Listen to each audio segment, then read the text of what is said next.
Hey guys, it's Russell back, and on today's video we're going to go ahead and do the fourth oil change on the Honda Accord.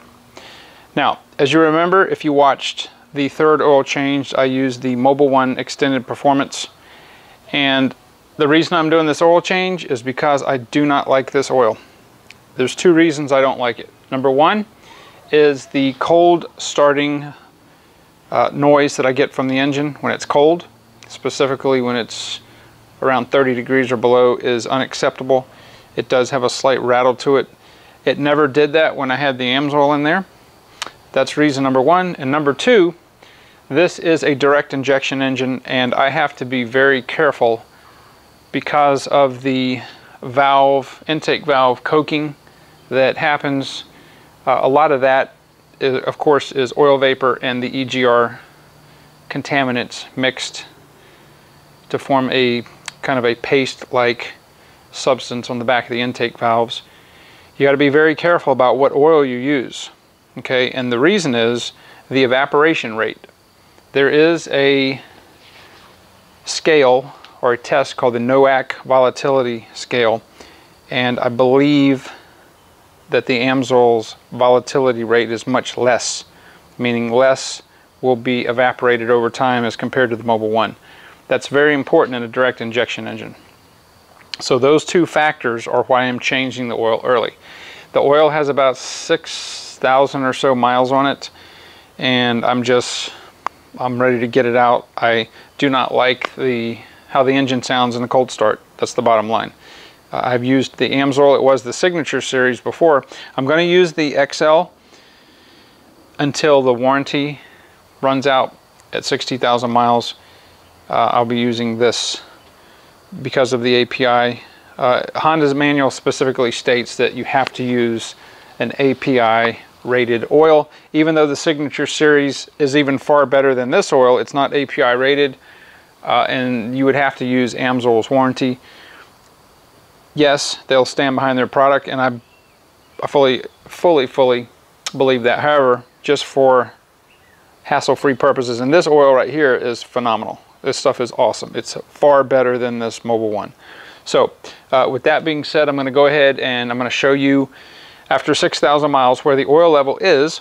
The car doesn't burn any oil, but it has some evaporation issues, and that doesn't sit well with me.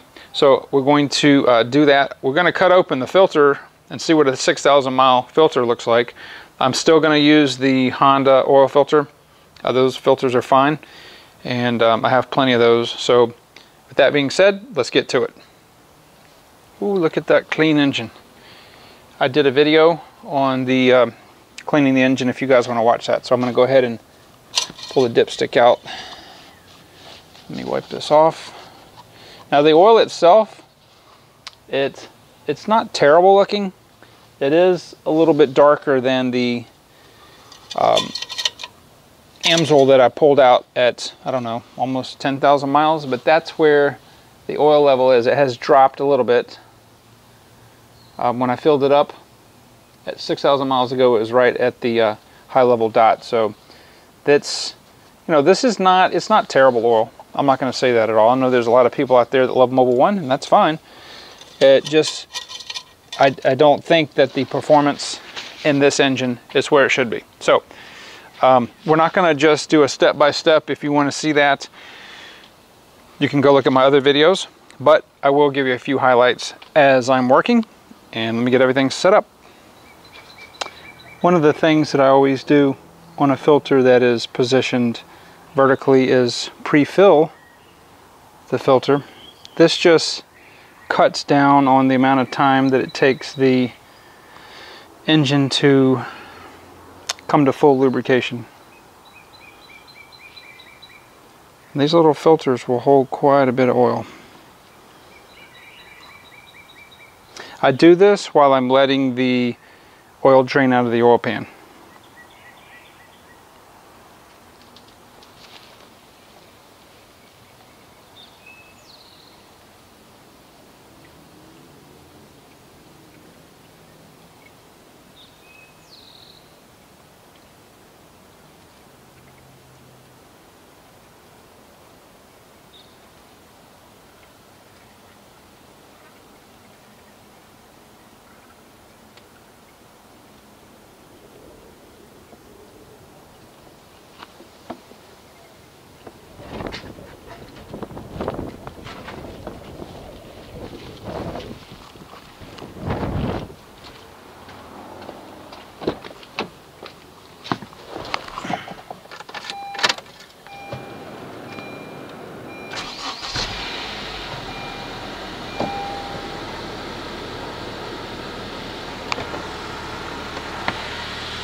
much quieter, even warm idling with the Amsoil than with the Mobil One.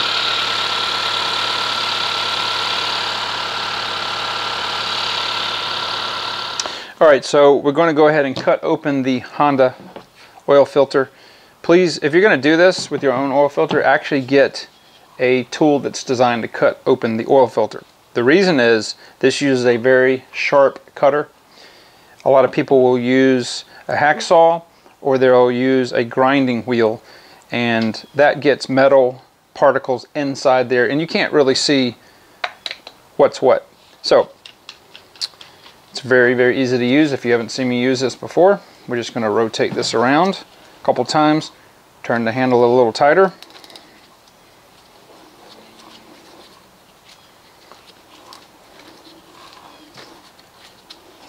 This will make a nice clean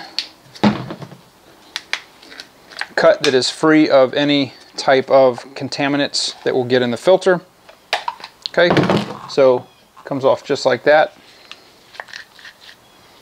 We've got obviously the silicone. These Honda A01s are very good quality. And this is a very heavy duty, it's actually a good heavy duty filter. So here is the business end of the filter, and as you can see, the oil is, well, it's still it's only got about a little over 6,000 miles on it. This is the Mobil One.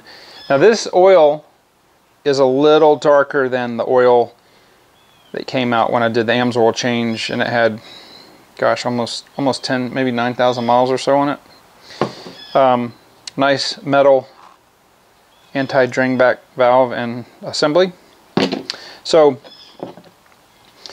when I look at an oil filter, I look at the pleats. I spread them open like this and look for any contaminants. What I'm looking for are metal particles.